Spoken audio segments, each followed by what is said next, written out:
Dans cette vidéo, on va aborder une troisième manière de trouver la solution d'un système d'équations, cette fois-ci avec la méthode algébrique. Pour les fins de l'exemple, on reprend encore notre problème avec Manon et Carmen. Donc, on peut tout de suite se le dire, là, on sait qu'on va arriver à une solution qui sera 5,300. C'est pas ça le problème, c'est pas ça le défi. Nous, ce qu'on veut faire, c'est savoir comment on applique une méthode algébrique. Donc, je vous rappelle que Manon gagne un salaire fixe de 150, 30 $ par heure supplémentaire. C'est pour ça que son salaire à Manon, c'est 30 fois le nombre d'heures, plus 150 $. Alors que Carmen, elle gagnait 200 $ et 20 $ par heure supplémentaire. Donc, le salaire de Carmen, c'était 20 $ de l'heure, puis à cela, on ajoutait 200 $. Donc, dans notre problème, on sait que X, c'est les heures, Y, c'est le salaire. Revenons à la base. Trouver la solution d'un système d'équation, c'est trouver le point commun aux deux, c'est-à-dire le point que lorsque je vais remplacer X dans l'équation 1 ou dans l'équation 2, ça va me donner le même résultat. On a vu que graphiquement, ça veut dire que c'est l'endroit où les deux se croisent. En d'autres mots, pour nous, on veut vérifier c'est quand que nos deux salaires seront égaux. C'est ça qu'on veut faire. Puisque le salaire de Manon est exprimé par 30X plus 150 et que le salaire de Carmen est exprimé par 20X plus 200, eh bien, ce qu'on veut, c'est de vérifier c'est quand que ces deux-là sont égaux. Et si vous remarquez bien, on est en X, uniquement en X. Et on a vu comment résoudre une équation à une variable. Alors, allons-y. Deuxième étape, on dit, tu vas isoler la variable indépendante. Bon, pour les fins du problème, je vais reprendre ce qui est là. Mais ce n'est pas tout le temps comme ça. Comprenez que normalement, je continuerai mes calculs sur ma feuille. Là, on dit isoler la variable indépendante. On a vu comment faire dans une vidéo précédente. Nous, les enseignants, on a choisi de toujours déplacer le plus petit x. Donc, mon plus petit x entre 30x et 20x, c'est 20x. Donc, on va l'éliminer avec les opérations inverses, c'est-à-dire moins 20x de chaque côté. Et je recalcule ce que ça donne. Je me retrouve avec 10x plus 150 égale, et de l'autre côté, ceux-là s'annulent, il reste 200. Isoler la variable indépendante, donc là, on poursuit notre travail. C'est-à-dire, je vais enlever 150 à gauche et à droite, ce qui va me faire 10x égale 50. Et puisque j'ai 10x égale 50, si je veux avoir juste un x, on va diviser par 10, parce que 10 multiplie. Ce qui va faire x égale 5. On est sur la bonne voie. De toute manière, c'est ça qu'on savait qu'on allait arriver. Mais imaginons qu'on ne connaît pas la solution. Là, on vient de trouver x vaut 5. L'idée, par la suite, lorsqu'on a x égale 5, il faut aller dans chacune des deux équations, puis on remplace x pour trouver la valeur d'y. Regardez bien ce qu'on fait ici, je l'ai déjà fait avec vous, là. On dit qu'il est possible de valider son résultat en répétant cette étape dans l'autre équation. Moi, je vous le dis, là, prenez tout le temps l'habitude de le faire dans les deux. Ça permet d'aller confirmer à 100% que votre réponse est bonne. Alors, ça signifie quoi? Je prends la première. Le salaire de Manon se calculait comme ceci. C'était 30x plus 150. Mais nous, on prétend que x vaut 5. Ça veut dire que le salaire de Manon, c'est 30 fois 5 plus 150. Ici, ça fait 150, 30 fois 5, plus 150. Le salaire de Manon donne 300. Je fais la même chose pour mon deuxième, c'est-à-dire le salaire de Carmen. Le salaire de Carmen, lui, se calculait comme étant 20x plus 200. On remplace. On a trouvé x qui vaut 5. Donc, je remplace x par 5, plus 200. Vous voyez que quand je remplace un x par une valeur, je demande parenthèse, ça me permet de bien suivre dans mes calculs où j'ai remplacé et par quoi. On va effectuer le calcul. Ça fait 100. 20 fois 5, ça fait 100. Plus 200.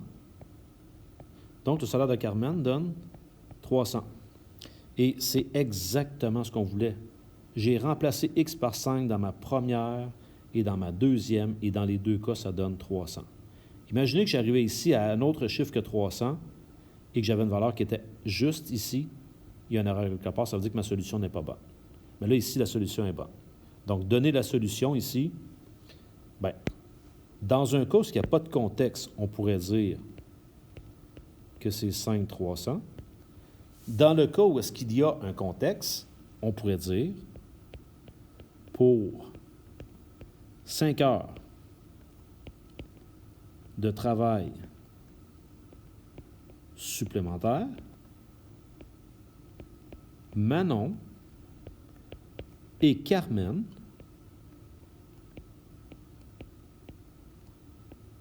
gagneront 300 $. Voilà. Et, en fait, c'est comme si je venais de faire étape 1, 2. Les étapes 1 et 2 sont faites. On est rendu à aller chercher la valeur de y, c'est-à-dire la valeur de la variable dépendante.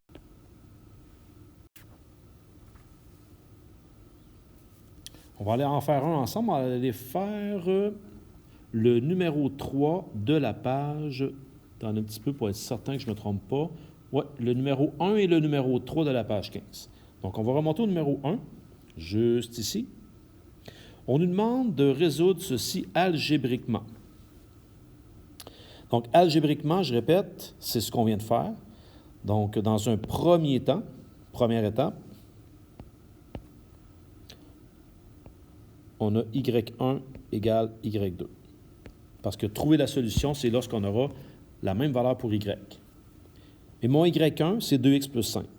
Donc, 2x plus 5 est égal à moins 3x plus 25.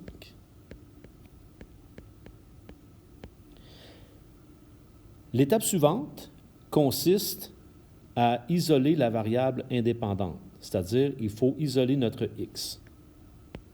On se pose la question, lequel que je vais déplacer? Ici, j'ai 2x.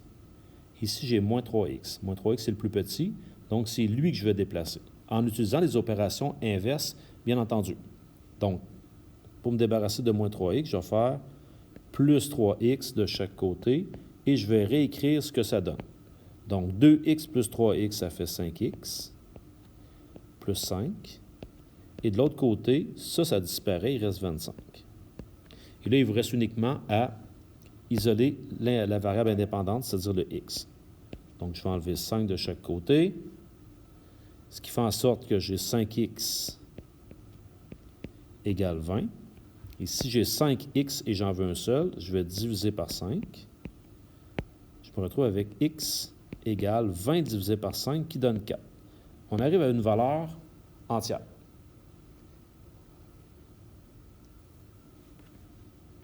Voyez-vous, ici, là, je viens de répéter.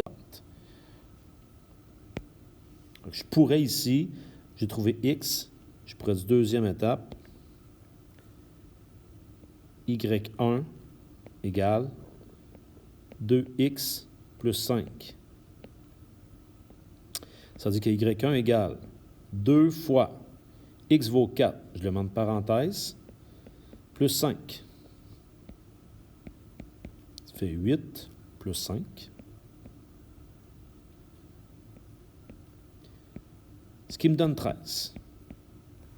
Donc, je prétends que y vaudrait 13 quand x vaut 4. Je vais aller le faire avec la deuxième également. Donc, c'est-à-dire que là, ici, en plus d'aller chercher la variable dépendante, je vais valider ma solution. Moins 3x, donc moins 3 fois 4, plus 25. Y2 égale moins 12 plus 25. Moins 12 plus 25, ça donne 13. Voyez-vous, ça, c'est solide. Donc là, j'ai la même solution. Ça veut dire que la troisième étape, je peux donner ma solution. Ma solution, c'est le couple 4, 13. Ici, il n'y a pas de contexte, donc j'y vais comme ça.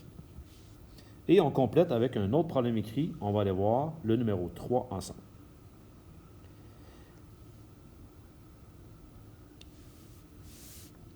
Billy, qui n'a que 10 ans, est plus petit que sa sœur Lucie, qui a 12 ans. Billy mesure présentement 132 cm. Son médecin prévoit qu'il grandira d'environ 10 cm par année. Lucie mesure quant à elle 150 cm. Les prévisions la concernant estiment une croissance de 4 cm par année. Dans combien de temps Billy aura-t-il la même taille que Lucie? Et combien mesureront-ils à ce moment? Alors, dans un problème comme ça ici, votre premier réflexe, ce serait peut-être de faire sortir des informations de chacun. Alors, qu'est-ce qu'on a comme information pour Billy? Présentement, il mesure 132 et il va grandir de 10 cm par année. Alors que Lucie, elle mesure 150 cm et a une croissance de 4 cm par année. Donc, on a ça comme information. On sait que dans un problème, c'est hyper important de définir X et Y. Quelles sont vos variables là-dedans? On parle de taille ici, de grandeur, puis on parle du nombre d'années écoulées. Donc, les années, c'est ce qui va venir influencer la taille, donc c'est la variable indépendante. Donc, on pourrait écrire ici nombre d'années écoulées. Et ici, en Y, on pourrait dire que ça va être la taille de la personne. Puis on sait que la taille sera en centimètres. On va le préciser parce que ça pourrait être d'autres unités que ça. Puis là, je vais aller inscrire mes règles. Parce que mes règles, ça ne change pas, là. Une règle, c'est de la forme Y égale MX plus B. On va aller écrire, voir si on est capable de faire ressortir nos deux équations. C'est-à-dire, première des choses, la taille de Billy. Tiens, je vais venir mettre un petit B ici en indice. Billy, qu'est-ce qu'on sait? Lui, il va grandir de 10 cm par année. À chaque année, il va augmenter de 10 cm et au départ de l'observation, il en mesurait 132. Donc, ça va s'inscrire comme ceci. Ça se traduit par 10x plus 132. On récapitule. Ça augmente de 10 cm fois le nombre d'années. Et au départ, il y avait 132 cm. Alors que Lucie, on peut l'écrire ici comme ça, la taille de Lucie, YL, bien, elle, c'est 4 cm par année, donc 4 fois le nombre d'années, et elle commençait à 150 cm. Donc, 150. Et voyez-vous, comme les autres, on vient de créer un système d'équations qu'on va résoudre ensemble. Donc, résoudre un système d'équations, première des choses, premier calcul, ça va consister à trouver la valeur de x. Pour ce faire, nous, on cherche à savoir c'est quand que les deux auront la même taille, c'est-à-dire c'est quand que la taille de Billy sera égale à la taille de Lucie. En d'autres mots, c'est quand que 10x plus 132 sera égal à 4x plus 150. Vous voyez, j'ai rapporté les équations de chacune. On a une équation avec uniquement des x. On commence par isoler notre x. On déplace le plus petit des deux. Donc, le plus petit des deux, c'est 4x. Donc, je vais me servir de mes opérations inverses. Alors ici, si j'enlève 4x à droite, je l'enlève à gauche et je effectue mon calcul. Ça fait 6x plus 132, ce qui me donne 150. Parce qu'ici, les 4x s'annulent. Et je poursuis mon raisonnement. Donc, je pourrais enlever 132 à gauche et 132 à droite. je me retrouve avec 6x égale 18. Et je vais diviser par 6 de chaque côté. Ce qui fait en sorte que x égale 3. 3 ici, c'est quoi? C'est x. Donc, c'est 3 ans. Donc, on est convaincu qu'au bout de 3 ans, les deux ont la même taille. On arrive à notre deuxième calcul. Bien, si au bout de 3 ans, les deux ont la même taille, on va aller chercher, ça sera quoi la taille de chacun? Donc, ça serait quoi la taille de Billy? Billy, lui, c'est 10x plus 132. Donc, la taille de Billy, ça sera 10 fois x. On a trouvé 3. On prétend que c'est ça. Plus 132. Donc, la taille de Billy, c'est 30 plus 132. Donc, la taille de Billy, ça donne 162. C'est une taille en centimètres, donc 162 centimètres. On va vérifier du même coup, ça serait quoi la taille de Lucie à ce moment-là? Lucie, elle, sa taille se calcule par 4x plus 150. Donc, la taille de Lucie égale. Comprenez qu'ici, là, ce qu'on aimerait, ce qu'on espère avoir, c'est également 162, ce qui va venir nous confirmer que c'est bel et bien la solution, c'est le point de rencontre, si on l'avait fait graphiquement. Donc, 4 fois x, donc 4 fois 3, plus 150,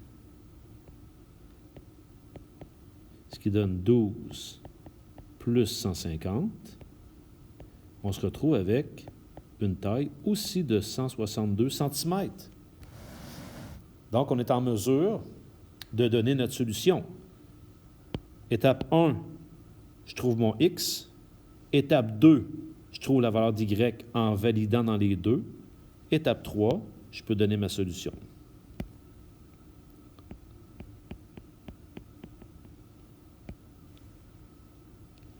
C'est un problème écrit, je vais aller avec du texte. Après 3 ans, Billy et Lucie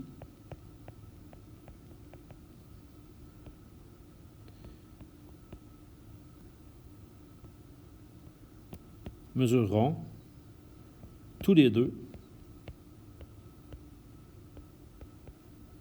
162 cm. Voilà.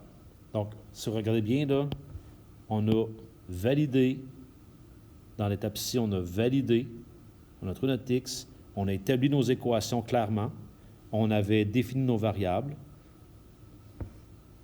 et ça fonctionne.